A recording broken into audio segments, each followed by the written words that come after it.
I'm just brainstorming on what I can do here to conserve space. And it seems like to me, I can take out definitely the SPX 90 because obviously I'm not using it. The MP1, I can probably even take out the STD 2000, and I can take out the Repliflex too. And what I could do here is either put the VHT into this, because this is 4 spaces. So if I take out 2, 3, 4, that would leave enough room for the VHT in the one rack, which would definitely be nice. And then I could have the AXFX and the GEP50 in the other one. And I could use the RJM as a loop thing further along in the chain and use that ES5 for the pedals, use the ES5 to control the Octava, the Dynadrive, the Fuzz Gun. At this point, that might be all I need it to control. And then the 2 pitch pedals, I guess. And then I can have the tuner and the loop there too. And then what I can do from there is go from the ES5 out to the, well, I'd go into the decimator first and then into ES5. Or I could possibly go after. It would probably be better to do the decimator input 1 and then the ES5 though. And then I would go from the ES5 into the RJM up here and go into the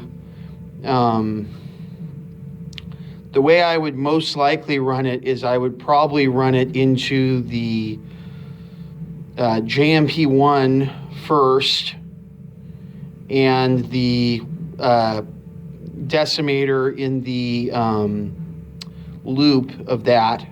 Then I would go the second loop on the RJM, I would go into the, I guess I would go into the AXFX next. And in the loop of the AXFX, I could put the GEP50, or I could even have the GEP50 in its own loop. That would be 3 loops on the RJM.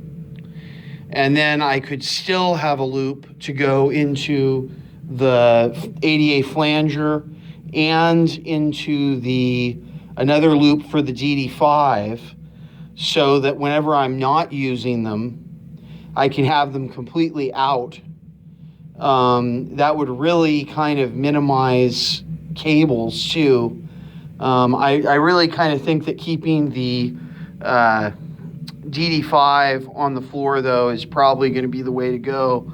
So more than likely what I would do in the RJM rack mount, I would go AXFX GEP50, or I would go JMP1, AXFX, GEP50, flanger, or the flanger would actually probably go before the AXFX, or at least before the GP50. And then I would go into that would probably be the end of using the RJM, and then I would just go out to the DD5 or the DD20 and then into the power amp, which that might be a much better signal flow for how I want to do it. I really kind of think that keeping the pitch pedals at the front of the chain is probably the way to go. So I may even go with these into channel 1 of the decimator and then down into the ES5. But if I could get around doing that and having the ES5 and then into the decimator, that's really kind of what I prefer, because it eliminates another 20-foot cable, which would be nice. So, yeah, so that's mode 2 tonight.